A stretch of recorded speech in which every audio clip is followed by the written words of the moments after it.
The Fire Within by Krista Lacey. We are now on page 311, The Fire Tear. Like a flower blooming, she opened her hands. The song of Guinevere touches the ancient heart of Gawain. It rouses his emotions, yet tempers his fire.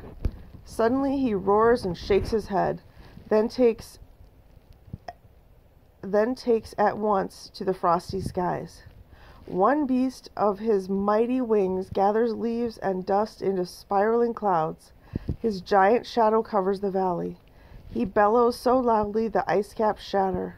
The terrified villagers cower in their caves. Guinevere must surely die, they think. But when they look again, the red-haired girl is still by the stream. The dragon has flown, but a token of his presence is lying at her feet. It glints in the sunlight, green and rigid.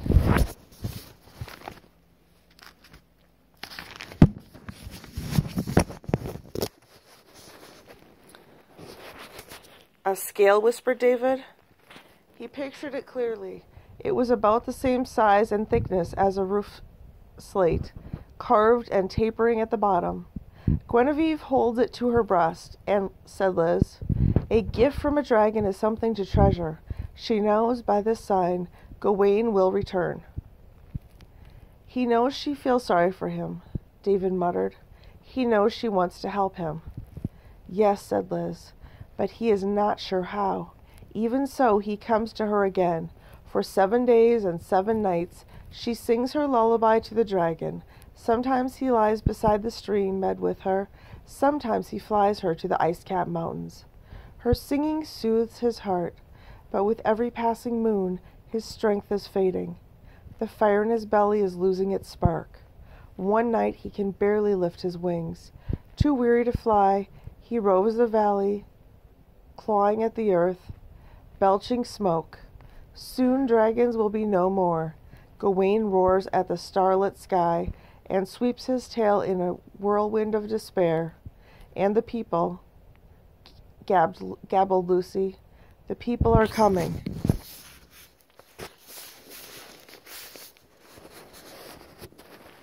With spears, said David, creating the scene. They want to kill him while he's weak. He kicked his legs as if having a nightmare and felt a calming touch on his ankle. Even a dragon's dying breath could turn their bones to ash, said Liz. Gawain stands forth. He scorches a line of fire in the earth. The villagers draw back, mortally afraid. Some hurl spears. They bounce off the dragon like pieces of straw. Guinevere, angered by the villagers' prejudice, runs to Gawain and swears undying love for the dragon. The villagers taunt her foolishness. They say she will die a lonely old shrew, for he, Gawain, is the last of his kind, and little more than a fading ember.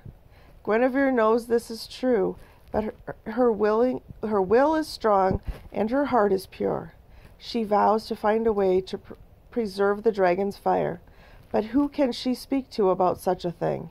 Who knows the ways of dragons and men? Someone old, said David, his eyes moving rapidly under their lids as if he was searching the valley for a figure. Someone who remembers lots of dragons.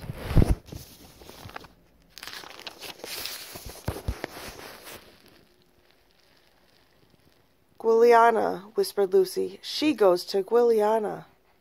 A picture shimmered into David's mind. Lilliana, a smelly, broken-toothed crone, gray hair matted and blackened by ash, sitting in the mouth of a firelit cave, littered with bones and animal furs. She's an outcast, he muttered. People fear her. She's got scrawny hands and spooky eyes, sort of murky like soup. Deeper than the ocean itself, said Liz. She draws Guinevere into her cave. She already knows why the girl has come. You wish to save the dragon's fire. She cackles. It is not a question, but a revelation of Lilliana's powers. I don't trust her, mumbled David. Perhaps not, said Liz, but the crone is Guinevere's only hope. Lilliana spits a chewed bone into the fire. She demands that Guinevere give up the scale in exchange for the secrets she knows she requires. Guinevere opens her pouch. She has carried the scale since the day it fell from the dragon's body. Lilliana snatches it hungrily from her. She licks the scale with a snaking tongue, then beckons the beautiful Guinevere close. She caresses her hair with hawkish fingers. "She's going to cut it," gasped David, "with the scale." "One lock," said Liz. In a flash it is done. She rubs the hair once against the scale, then hurls it into the cackling fire. Sparks fly to the roof of the cave. Somewhere in the distant ice-capped mountains, Gawain throws back his head and roars. "Hurr!" came a furious clamor from above. David gripped the folds of the blanket. "It's loud.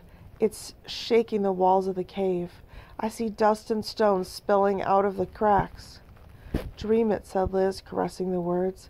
"Even a fading ember of a dragon can move the earth with the power of his breath." "Hurr," breathed Lucy, as if to prove it. Now the old woman takes Guinevere's arm. Her fingers, like talons, cut into the flesh. "You are joined to the dragon in the fire," she hisses. "Now you must join